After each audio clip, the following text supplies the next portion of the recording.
Simon, one of the biggest names in UK estate agency is Peter Knight from the Yeah. Property Academy. Great guy. EA Masters, Sunday Times. Yeah. What this man doesn't know about estate agency ain't worth knowing. I'm with you. He wrote this article, which you brought with me today and Yeah. wanted to show me, talking about how HMV really messed up and how this is what Peter wrote.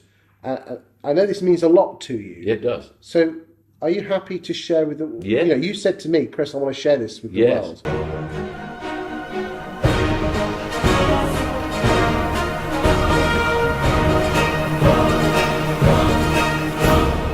So what this is, as you probably know, Peter Knight does a weekly newsletter. Yeah, love it. Me too. Very, very interesting, very compelling. And this was one very much... Top bloke, isn't he? He is an absolutely top guy. Really like the way he challenges us. He's always challenging me and Thomas Morris to be better and to improve. But this is, I think it was about January of this year, could have been a bit later. This is one of the things he sent out, and it's called Lessons from HMV, and I'll just quote if I may.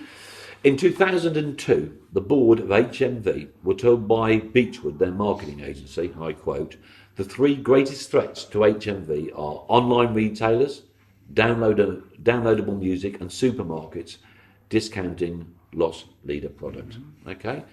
This is what HMV's managing director replied to that. "I accept that supermarkets are a thorn in our side, but not for the serious music lover or film buyer. And as for the other two, I don't even see them being a real threat. Downloadable music is just a fad, and people will always want the atmosphere and experience of a music store rather than online shopping." And what Peter Knight has rather usefully done is translate that into an estate agency context. So it might be, "I accept that discounters are a thorn in our side, and not for the serious home mover. And as for the other two, I don't even see them as being a real threat. We deliver a professional service, and people always want the atmosphere and experience of a estate agent's office rather than going online." So this comes down to the online versus high street model. Yes. Apart from one city in Wales, Yes. I have done some market analysis on about 20 or 30 different towns and city Yes. locations across the UK. And using the online agent, of which there is one predominant one of the royal colour, Yes. okay, they're probably taking about 3/4 of the online share.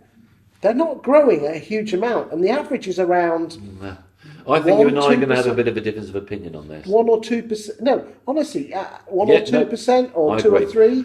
I think that... And they've been spending millions of pounds here. Yeah. So are they a threat? Okay. Yes, and as with all threats, they offer a fantastic opportunity. One of the things that really disappoints me about UK estate agency in general is the completely general way people try to put down the so-called online agent. And I want to tell you why. First of all, I challenge anybody to even define what an online agent is. Aren't That we phrase all? really, sorry to interrupt you, Chris, that phrase really, really annoys me because it implies that people that aren't online estate agents aren't online. True. Secondly, I don't think that people really have looked at the online model and taken from it the benefits that it could potentially offer. And I see there are three benefits that these boys and girls have done. Because I'll be brutal with you. I don't want to steal your thunder, but Purple Bricks and You Moves have got some pretty fancy kit. Go on. Yeah, well, Go on, that's then. part of the... I think we need to look That's at what these people. Martico paid millions of pounds for You Move for. Okay, of course. But I think rather than, and I know you're not, but perhaps you are, but rather than snigger and look down our noses at these people, we need to recognise they come up with a new model, that we need to recognise what we can learn from them. And I think there's three things that we can learn. Well, I'll declare for the record. 18 months ago, I put online a video, and you can type it into YouTube. I am Purple Bricks' #1 fan. Right. Well, I'm not the #1 fan, but I am a fan of learning new stuff from Yes. other people. Go on. And what I've learned from them is this. First thing, convenience. This is something I learned from Josh Fegan, the Australian real estate trainer. That's what people are looking for nowadays. They're looking for convenience. We all want it, don't we? Of course we do. We all use it. We all use online to book our cinema tickets, to go to doctors, to go on holiday, whatever. I'm just guessing at this figure.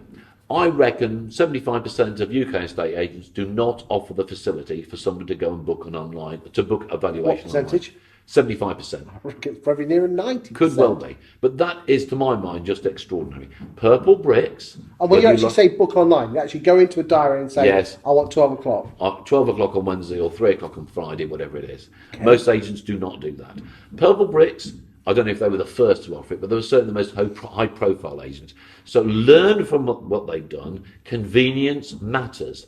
Convenience matters, Chris, massively to today's consumer and how sellers and buyers are exactly the same. That's the first thing. The second thing is learn about processes.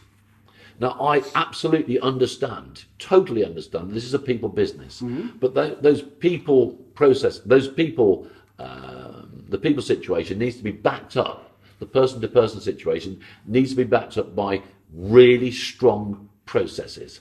Ironically, by having that strong process, that strong plan in place, that gives you, as the estate agent, the agility to move around a little bit and act accordingly. Yeah. And certainly, no one's going to argue successfully that Purple Bricks haven't got a good process. The third thing that I've learned from them is to look at your cost base. These guys have looked at their cost base. They may have drawn a different conclusion to other estate agents, but they've looked at that cost base and they've stripped away all the unnecessary stuff. And the one thing I have learnt from them, which in fact I was told a few years ago, and because I thought I knew what I was talking about, didn't take much notice of, but I've learnt a lot about cost bases, is this. Stay really close to your suppliers. We all know you should stay close to your colleagues, stay close to the customers, but stay close to your suppliers. Those people, the people that supply with you, newspaper advertising if you're still doing it, postcards if you're still doing them, online stuff, stay close to them. Find out if you're experiencing challenges in the marketplace, if you're experiencing challenges in your profit margin, find out what they can do to help. Now, it might not be as so crude as for them to say, well, we'll halve our prices or slice our prices, but perhaps they will talk to you about prices. Perhaps they'll talk to you about extra things they can do for the price you're already paying. And that's what I learned from Purple Bricks. Purple Bricks have looked at the cost structures of their business and they've really, really worked on it. So how have you implemented those 3 points in Thomas Morris? Okay, we've implemented the 3 points as followed. Staying close to our customers. We record a lot of telephone calls through our through Rightmove, and we analyse that in a structured fashion. We use Yomdel 24-hour web chat, so I can see exactly what customers are saying. Do you get much from that? Yomdel, really, what we've managed to do, which I'm really excited about, is we've managed to synchronise the Yomdel web chat experience together with Moneypenny, the brilliant telephone answering people, with our online booking system, and people can go online at 3 o'clock in the morning and book a valuation appointment directly from Yomdel. The Yomdel operator or the Moneypenny operator will do that with them. So yes, we do very well out of that web chat. So that's how we stay close to our customers. The other thing that we do is to stay close to our colleagues. So we openly listen to what our colleagues say, observe each other, give feedback to each other. That's really, really important. But sticking close to your suppliers and going to them if you've got challenges, if you've got problems, if you've got issues. Don't wait. It's like any relationship. A relationship with the supplier in business is absolutely key. And if you've got problems, if you've got issues, if you've got difficulties, you need to go to them and say, guys, can you help? If they can help, they will. I can't think of a single conversation, genuinely, that I've had with a supplier when I've gone to them and said, can you help me out, please? As long as it's been a legitimate question. Well, they've not either come back to me with some adjustment to price, some improved offering, or simply, at the very least, a re-explanation of some of the stuff that they offer. This online free val booking, surely you're going to have valuers going all over the option with you know, you're in rural Cambridgeshire.